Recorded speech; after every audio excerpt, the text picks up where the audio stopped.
أعوذ بالله من الشيطان الرجيم. Aku berlindung kepada Allah dari syaitan yang terkutuk. Bismillahirrahmanirrahim. Dengan nama Allah yang Maha Pengasih dan Maha Penyayang.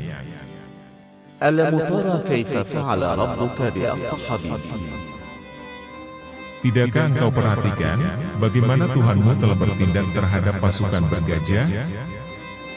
ألم يجعل كيدهما في تضليل Bukankah Dia telah menjadikan tipu daya mereka itu sia-sia?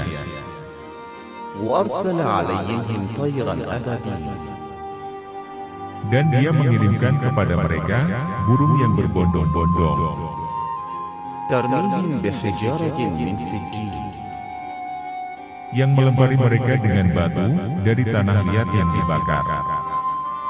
فجعلهم كعصف مأكول Sehingga mereka dijadikannya seperti daun-daun yang dimakan ular.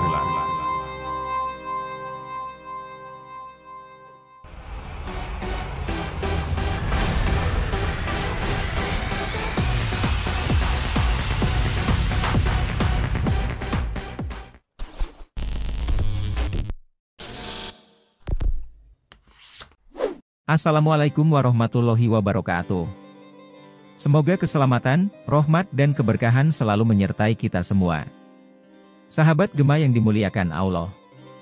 Pada kesempatan kali ini, saya akan menyajikan bagi Anda yang merindukan cerita lahirnya Rasulullah Shallallahu Alaihi Wasallam, yaitu sebuah kisah mengenai peristiwa-peristiwa besar menjelang kelahiran Nabi Muhammad Shallallahu Alaihi Wasallam.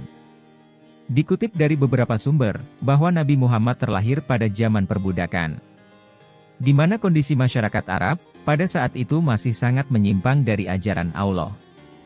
Selain perbudakan, zaman ini juga masih marak pembunuhan terhadap bayi yang terlahir perempuan serta masih terjadinya penyembahan berhala di seputar Ka'bah. Hanya keluarga Abdul Muthalib yang masih memiliki keyakinan sebagaimana keyakinan Nabi Ibrahim, yaitu Nabi yang membangun dan melestarikan Ka'bah di masa-masa sebelumnya. Hal inilah yang menjadi tolak ukur, bahwa zaman itu masih disebut sebagai zaman jahiliyah atau zaman kebodohan. Yaitu zaman sebelum baginda Nabi dilahirkan ke dunia. Tahun kelahiran Rasulullah dikenal dengan tahun gajah, yang akan kita kisahkan sebagai peristiwa besar yang mengawali babak baru di dunia Islam, dengan kelahiran beliau baginda Nabi Muhammad Shallallahu Alaihi Wasallam. Sebelum sampai pada hari di mana Rasulullah dilahirkan, terjadilah peristiwa-peristiwa besar sebagai tanda-tanda kenabian Muhammad Shallallahu Alaihi Wasallam, sebagai berikut.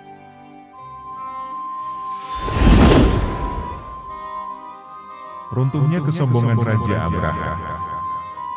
Raja Abraha adalah raja yang berasal dari negeri Sabah atau Yaman.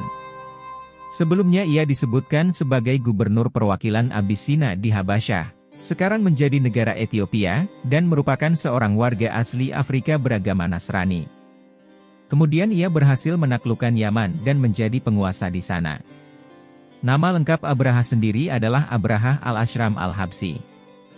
Saat tiba di Yaman, ia merasa heran dengan kebiasaan warganya yang rutin berkunjung ke Hijaz untuk melakukan ibadah haji setiap tahunnya. Mereka memilih pergi ke negara lain, sementara wilayah Yaman amat sepi dari pelancong. Maka, terdengarlah kabar tentang Ka'bah ke telinga Abraha. Orang-orang Arab rutin melakukan haji ke bangunan yang didirikan nabi mereka, yaitu Nabi Ibrahim dan Ismail. Kala itu, Rasulullah belum lahir di tengah bangsa Arab. Kisah Abraha inilah yang kemudian menjadi pembuka kisah lahirnya Nabiullah Muhammad Shallallahu Alaihi Wasallam. Abraha pun semakin heran, bangunan macam apakah, sehingga mampu menarik kunjungan seluruh bangsa Arab. Abraha tak mengakui kesucian Ka'bah, bahkan segera berpikir untuk menandinginya. Ia pun memutuskan dan memerintahkan anggotanya untuk membuat tempat ibadah yang tak kalah suci, namun jauh lebih megah dari Ka'bah. Buatlah sebuah bangunan yang sangat indah sehingga orang-orang Arab tertarik datang kemari dan meninggalkan Ka'bah.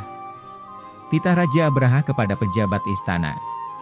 Sontak gemparlah tanah Yaman mencari arsitek terbaik, untuk membuat bangunan suci yang menandingi kesucian Baitullah.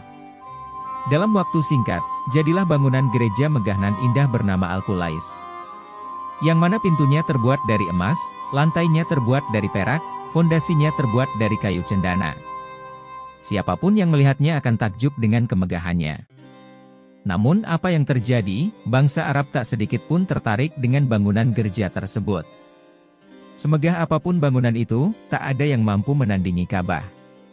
Keinginan Abraha untuk menghancurkan Ka'bah pun makin menjadi-jadi, ketika mendapati bangunannya dihina, di mana seorang pria telah membuang hajat dan meretakannya di dinding Al-Qulais, dengan sengaja. Geramlah serta memuncaklah emosi Abraha ketika mengetahui kelakuan orang tak dikenal tersebut, kemudian segeralah dia melaksanakan rencananya, untuk menghancurkan Ka'bah. Dikumpulkanlah seluruh prajuritnya yang tangkas dan terlatih. Tak puas pasukan berkuda yang ia siapkan, bertambahlah satu pasukan yang ia impor dari Ethiopia berupa pasukan gajah. Dengan membawa pasukan gajah di barisan terdepan, keesokan harinya berangkatlah Abraha bersama pasukannya menuju Mekah, untuk menghancurkan Ka'bah. Tidak ada dalil kuat yang menyebutkan berapa jumlah pasukan atau tentara yang dibawa oleh Raja Abraha untuk menyerang Ka'bah. Hanya saja beberapa sumber menyebutkan bahwa jumlah pasukan tersebut adalah 60.000 orang dengan pasukan gajah sebanyak 10.000. Sementara itu sumber lainnya juga menyebut bahwa tentara yang ia persiapkan hanyalah 6.000 orang dengan jumlah gajah sebanyak 13 ekor. Ribuan gajah dan bala pasukan berkuda pun berangkat dari Yaman menuju Mekah, tanah suci umat Islam.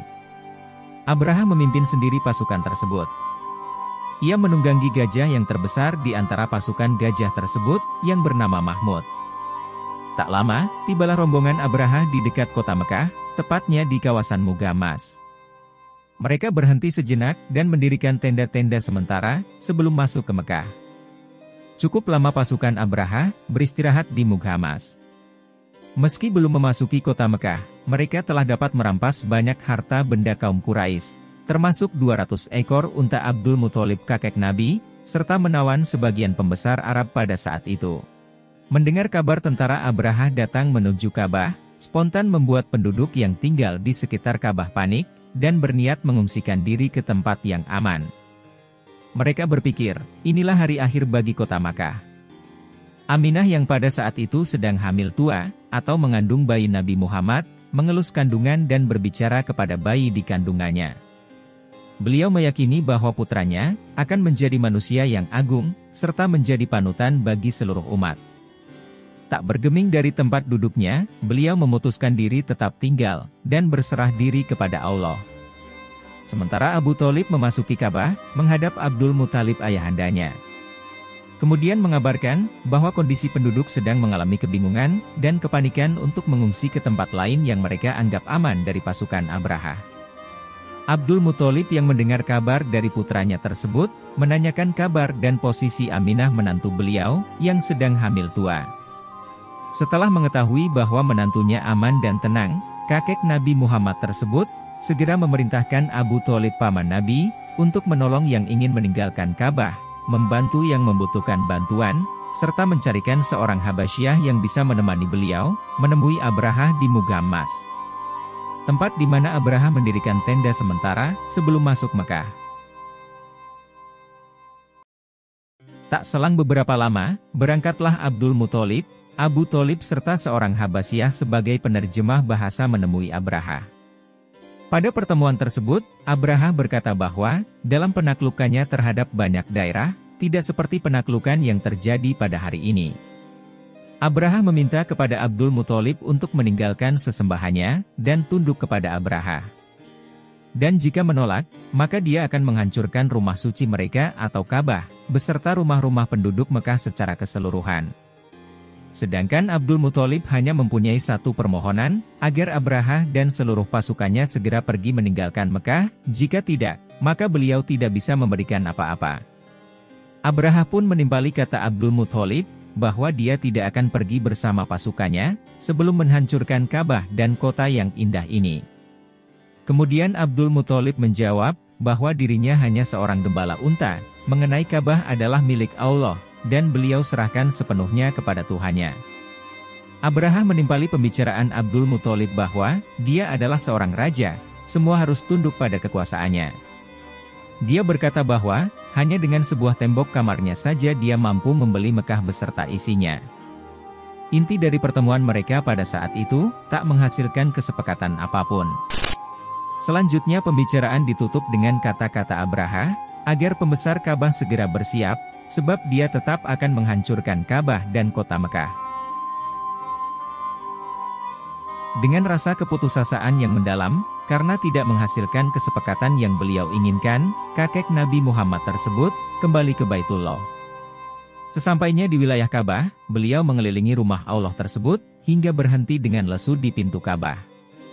Selanjutnya Abdul Muthalib bermunajat kepada Allah sebagai berikut. Ya Allah, ini adalah rumahmu.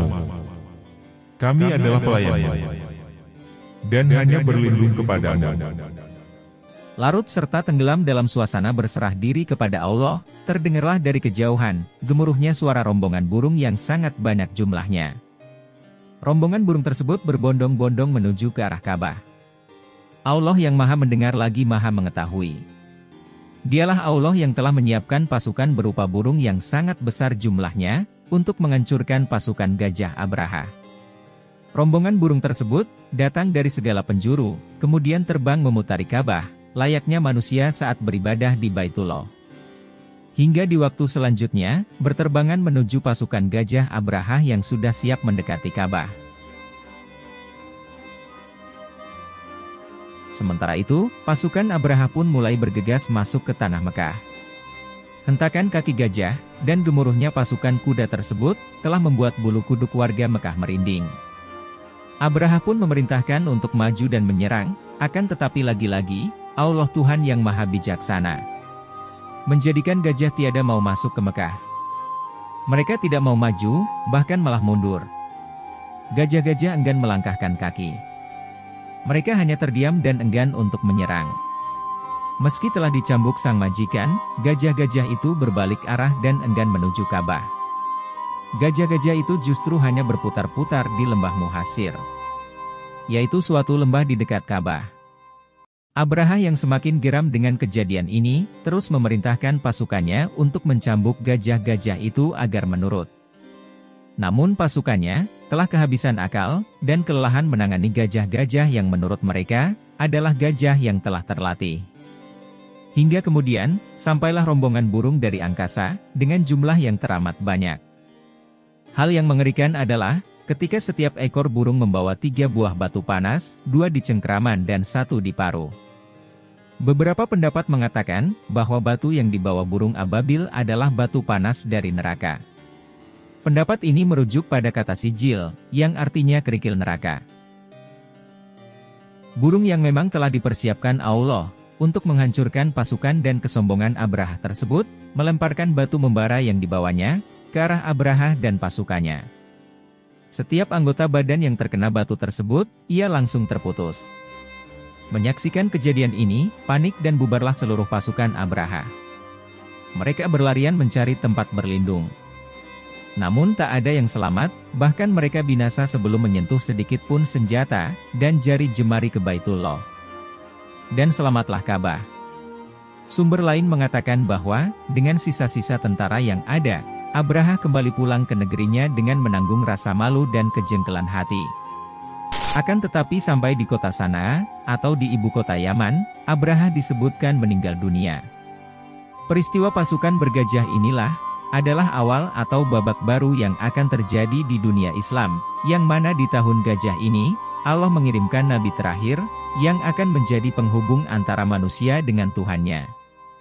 Yaitu beliau yang tercinta Nabi akhir zaman, Nabi besar Muhammad Shallallahu Alaihi Wasallam. Dengan hancurnya pasukan Gajah Abraha, menandai semakin mendekati masa kelahiran Nabi Muhammad.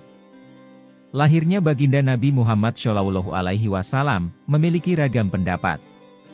Namun, yang paling populer, bahwa Rasulullah lahir di kota Mekah pada hari Senin, 22 April 571 Masehi atau terkenal dengan 12 Rabiul Awal, pada tahun gajah.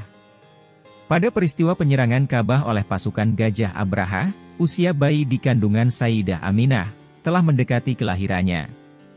Nabi Muhammad merupakan seorang keturunan Bani Hashim, salah satu ras, suku Quraisy yang dihormati di Mekah. Ayah Nabi Muhammad bernama Abdullah bin Abdul Muthalib, sedangkan sang ibu bernama Aminah binti Wahab. Nabi Muhammad tumbuh sebagai anak yatim, di mana ayahanda meninggal sebelum Rasulullah lahir ke dunia. Dikutip dari buku kisah hidup sang pemimpin umat, bahwa menjelang kelahiran Nabi, langit dan bumi menyambut dengan gembira.